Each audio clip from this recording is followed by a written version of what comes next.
மணிகண்டன், இதுல இவ்வளவு முரண்கள் இருக்கு, தலைமையின் கட்டுப்பாட்டில் இவர்கள் இருக்கிறார்களா அப்படின்னு கேட்கிறாங்க. நீங்க கூட்டணி கட்சியினுடைய தலைவர் கட்டுப்பாட்டில் இருக்காங்களான்னு கேட்குறீங்க, அவங்க கட்சி நிர்வாகிகள் இருக்காங்களான்னு அவர் கேட்கிறார்.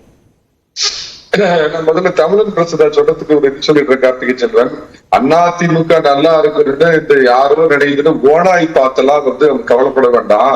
திமுக அப்புறப்படுத்த வேண்டும், திமுக அழித்தொழிக்கப்பட வேண்டும் இருந்தால் ஒவ்வொரு அதிமுக தொண்டனுடைய தாரக மந்திரங்க.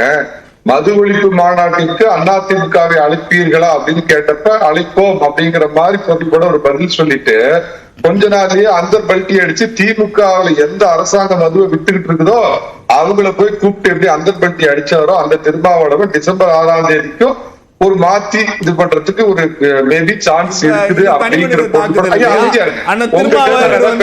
கொச்சைப்படுத்துறாருல இல்ல உங்க அரசியல் கட்சி தலைவர்களை கொச்சைப்படுத்தினா கேட்கதான் செய்வாங்க. அவர் நான் கேட்பேன், நான் கேட்பேன் எங்களை மாதிரி குறைவுபடுத்தி RSS அதிமுக படிக்கிற ஆள் இல்ல. அவரு ஏற்றுக்கொண்டால் அந்த கொள்கையை தெளிவாக ஏற்றுக்கொள்கிறார். அண்ணன் திருமா ரெண்டு பேருமே அமைதியா இருங்க. பாஜகவுக்கு தேவையான RSS சங்கி, எடப்பாடிக்கு தேவையான அதிமுக சங்கி. திருமாவளவன் ஏற்றுக்கொண்ட கொள்கையில் தெளிவாக இருக்கிறார். எப்பவும் நிக்கிறவர். பிரச்சனை நான் பேசுறேன். மணிகண்டன், அவர் திருமாவளவனுடைய பிரதிநிதிகள் இல்ல, அப்ப கூட்டணிக்கு அவர் பேசுறாரு. அதை தாண்டி நீங்க கவுண்டர், பொலிட்டிக்கல் கவுண்டர் என்னன்னா சொல்றீங்க. அவர் வந்து சொல்றாரு, இப்ப இதெல்லாம் நாங்கள் செய்திருக்கிறோம், எங்களுக்கு என்ன கவலை அப்படிங்கறத அவர் வைக்கிற கேள்வி. சார், மூத்த தலைவர் கருணாநிதி அவர்களே என்ன சொல்லியிருக்காரு, மதுரை எனக்கு எல்லை, நெல்லை எனக்கு தொல்லை அப்படிங்கிற அளவுக்கு திமுகவிலேயே உட்கட்சி பிரச்சனை இருந்திருக்குது அப்படிங்கறது குறிப்பிடுற. அறிவாலயத்திலயும் கெரோ நடந்திருக்குது, போயஸ் கார்டன்லயும் கெரோ நடந்திருக்குது. இது காலகாலமா நடக்கிற ஒரு விஷயம். இது வந்து பெரிதுபடுத்துற அளவுக்கு ஒரு இது இல்ல. ரஜினி சீமான் பார்த்து பேசுறாங்களா, அதுல என்ன இருக்குமோ அப்படிங்கிற பிரச்சனை இவங்களுக்கு இருக்குது. இத்தனை பிரச்சனை இருக்குது. இவங்க திரும்ப திரும்ப என்ன முயற்சி ஐயா, நீங்க அப்படி அருமையா சிரிக்கிறீங்க, அமைதியா சிரிக்கிறீங்க. ஏன் கடல சிரிச்சு நேரத்தில்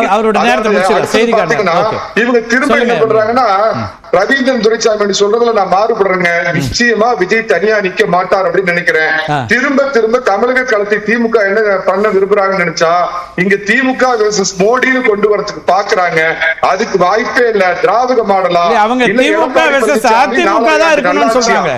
இல்ல திமுக வெர்சஸ் அதிமுக இருக்கணும் தானே சொல்றாங்க. அது வெளி தோற்றத்துக்கு சொல்றது. ஆனா இவங்க திரும்ப கட்டமைக்கிறது அவங்க விருப்பம் அதுவா இருக்குங்கிறீங்களா?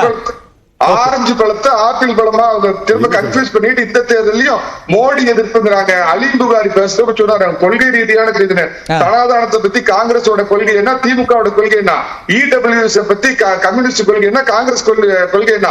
இந்த நாட்டுடைய இளம் பிரதமர் ராஜீவ் காந்தியை கொன்ன அந்த பேரறிவாளனை கட்டி பிடிச்சு உச்சி முகந்தார MK ஸ்டாலின், அதுல உங்க காங்கிரஸ் நிலைப்பாடு என்ன? அது ஒரு கொள்கையற்ற கூட்டணி. ஒரு தேர்தலில் இருந்த சட்டமன்ற தேர்தல் எல்லா கொள்கையும் ஒன்னா இருக்க முடியாது. எல்லா கொள்கையும் இருந்தா ஒரே கட்சி ஆயிடும். குறைந்தபட்ச செயல் திட்டங்கிற மாதிரி எனக்கு உங்கள்கிட்ட வர நிறைவு வர